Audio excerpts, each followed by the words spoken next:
گھر والوں کو تسلی دینے کے بجائے آج ہمارا معاشرہ دیکھیں.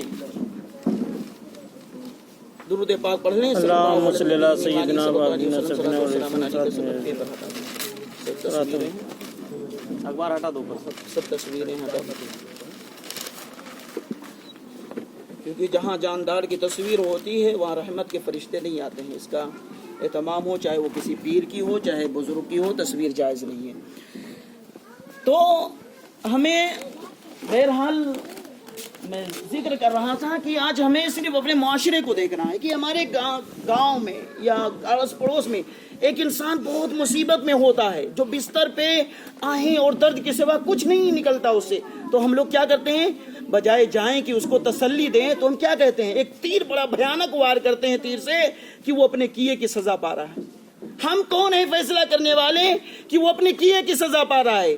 حالانکہ اللہ کے رسول فرماتے ہیں جب بیماری ایک بخار آتا ہے تو انسان گناہوں سے ایسے پاک ہو جاتا ہے جیسے کہ ایک زنگ لگے ہوئے لوہے کو آگ کی بھٹی میں ڈالا جائے، پھر اس پر لوہے مارے جائیں، جیسے وہ صاف ہو جاتا ہے ایسے جس پر انسان بخار کے عالم میں ہوتا ہے تو گناہوں سے ایسے پاک و صاف ہو جاتا ہے.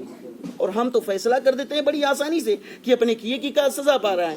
ہمیں غیب کا علم ہے، ہمیں تو چاہیے کہ اس کی درد میں ہاتھ بٹائیں. انسان تو انسان سے گناہ ہو سکتے ہیں، غلطیاں ہو سکتی ہیں، وہ آدم کی اولاد ہے، وہ معصوم نہیں ہے.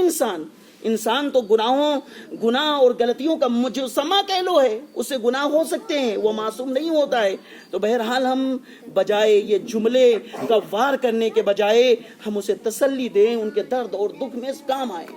تو بہرحال یہ حالات ہیں کہ ہر ایک کو اس دور سے گزرنا ہے.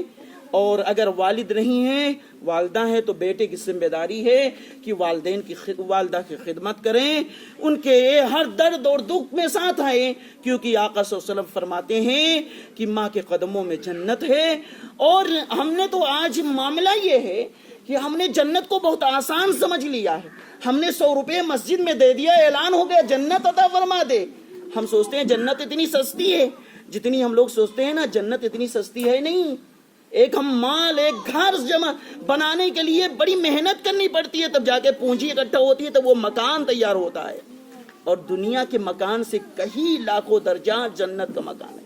تو جنت جب ایک دنیا میں ہم نے مکان بنانے کے لیے محنت کی ہے تو اس مکان کو بھی پانے کے لیے بڑی محنت کرنی پڑے گی. جنت اتنی سستی نہیں ہے جتنا ہم تصور کرتے ہیں. جنت کے طلبگاروں کو قرآن کا 2 پارہ کہہ رہا ہے کہ زلزلوں نے ہلا دیا گیا ہے. جنت کے طلبگاروں کے سینے کو آری سے چیر دیا گیا ہے. جنت کے طلبگاروں کے سینے پہ وزنی پتھر رکھا گیا ہے اور عرب کے تپتے ہوئے صحرا میں گھسیٹا گیا ہے. جنت اتنی سستی نہیں ہے، تب انہیں جا کے جنت ملی ہے. لیکن آج ہمیں اسلام اور یہ اس کی اہمیت نہیں ہے. ہم جگہ جگہ اسلام اور شریعت کی پامالی کرتے ہیں. اس کی ایک وجہ یہ ہے کہ ہم نے اسلام ہمیں بہت مفت میں مل گیا ہے. ہم مسلمان گھرانے میں ملے اور پیدا ہوئے، مسلمان ہو گئے، اس لیے اسلام کی قدر نہیں ہے، اس دین کی قدر نہیں ہے، شریعت کی قدر نہیں ہے. پوچھو ان لوگوں سے جنہوں نے اسلام کو طلب کرنے کے لیے بے شمار مظالم سہے ہیں. مکہ کی تاریخ آپ کے سامنے ہے کہ آقا صلی اللہ علیہ وسلم کے اصحاب پر کتنی سختیاں کی گئی ہیں. ان سے پوچھو اسلام کی قدر. حضرت خباب رضی اللہ تعالیٰ عنہ ہے، ایک مرتبہ آپ جو ہے عمر فاروق اعظم رضی اللہ تعالیٰ عنہ کے ساتھ سفر کر رہے تھے. تھوڑا گرمی لگی کیونکہ عرب کی گرمی بھی بہت سخت ہوتی ہے، تو آپ نے اپنا کرتا مبارک کرتا اتارا تو حضرت عمر فاروق اعظم نے آپ کے پیٹھ پر ایک سفید داغ کا نشان دیکھا. قریب گئے، اے خباب یہ بیماری آپ کو کب سے ہے؟ یہ کیوں تھا سفید داغ کی وجہ کیا ہے؟ ریزن کیا ہے؟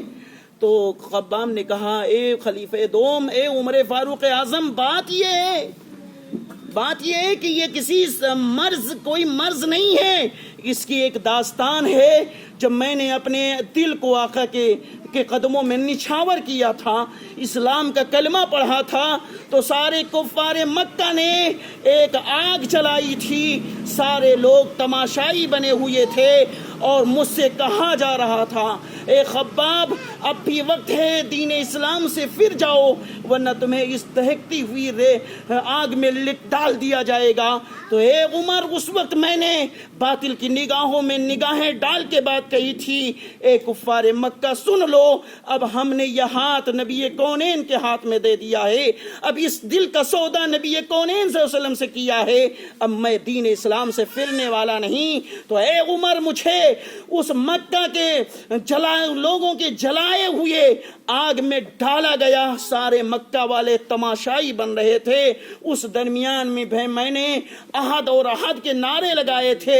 یہ جو نشانات ہیں یہ اس چیز کے نشانات ہیں، یہ کسی باز کے نہیں ہیں۔ تو بتانا یہ ہے کہ قدر پوچھنی ہے اسلام کی تو ان اسلام کے چاند اور ستاروں سے پوچھو، ان اصحاب رسول سے پوچھو۔ آپ دیکھیں ہم نے ایک واقعہ پڑھا تھا کہ ایک مسلمان لڑکی تھی، وہ مال میں اس کا ڈیوٹی تھی پیسہ اسے جمع کرنے کی، تو وہ چست لباس میں تھی پورے۔ تو ایک خاتون جو ہے وہ نقاب میں آئی اور اس نے اپنا پورا مال جو تھا اس کا پیسہ پیمنٹ کرنے لگی۔ تو وہ کہنے لگی کہ آپ لوگ، وہ سوچی کہ یہ عورت شاید عرب سے تعلق رکھتی ہے، تو کہا تم لوگ عرب کی ہو، وہاں پردے کا بڑا اہتمام ہے، ہوتا ہے ہم لوگ اگر پردے اس طرح چست لباس نہ پہنے تو نوکریاں نہیں ملتی ہیں۔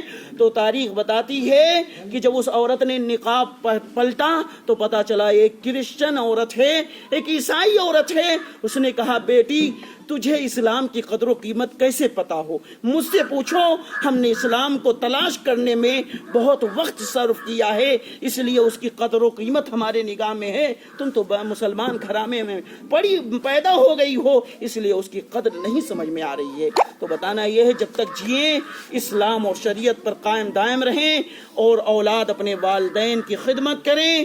اب ذمہ داری ہے اور والدہ کی عظمت یہ ہے کہ آقا صلی اللہ علیہ وسلم فرماتے ہیں کہ اگر ماں باپ ناراض ہیں، اعلیٰ حضرت سرکار فتاوی رضویہ میں نکل کر لکھتے ہیں کہ ایک طرف سینکڑوں اولیاء کرام ہوں اور ایک طرف والد ہو اور یہ والد ڈٹ جائے کہ میں بیٹے سے ناراض ہوں، راضی نہیں ہوں، تو 100 اولیاء کرام اگرچہ سفارش کر دیں پھر بھی ان کی مطلب وہ راضی، رب سے راضی ہونے کی التجا کریں پھر بھی مولا راضی نہیں ہوگا۔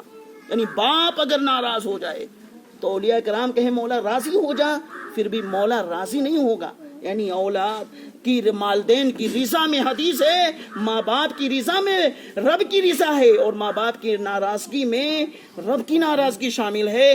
لہذا اولاد کی اب ذمہ داری ہوتی ہے کہ ماں باپ کے ہر دکھ اور درد میں کام آئیں، بلکہ قرآن کہتا ہے فَلَا تَقُلْ لَهُمَا اُف، انہیں اف نہ کہو۔ اف کا مطلب کیا ہے؟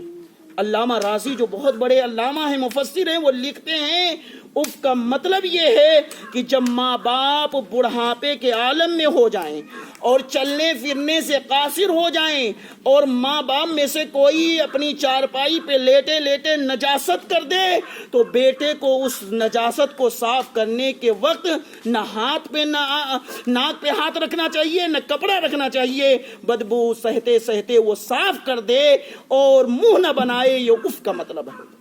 اف کا مطلب یہ ہے یعنی تمہیں ماں باپ کی کوئی خدمت کرتے وقت چہرے کا جغرافیہ نہیں بدلنا چاہیے، بلکہ یہ کرنا چاہیے مولا تو راضی ہو جا، میں باپ کی خدمت کر رہا ہوں، ماں کی خدمت کر رہا ہوں اور انہی کی رضا میں مولا کی رضا ہے۔ تو بہرحال ہر نفس کو یہ دنیا سے جانا ہے، موت کے مراحل سے گزرنا ہے۔ تو جب تک زندہ رہیں ہم نے جو اسلام نے اور پیغمبر اسلام نے بتایا ہے اسی مطابق زندگی گزاریں، اسی میں کامیابی کامرانی ہے۔ مولا تعالی ہمارے مشفق ماسٹر شمیم اختر صاحب کے گناہ صغیرہ اور کبیرہ کو معاف فرمائے اور اس مجلس کی برکتوں کی وجہ سے ان کے درجات کو بلند فرمائے اور انہیں عذاب قبر سے محفوظ و مامون فرمائے اور ان کے گھر والوں کو صبر جمیل عطا فرمائے۔ استغفر اللہ ربی من کل ذنب و اتوب الیہ۔ السلام علیکم۔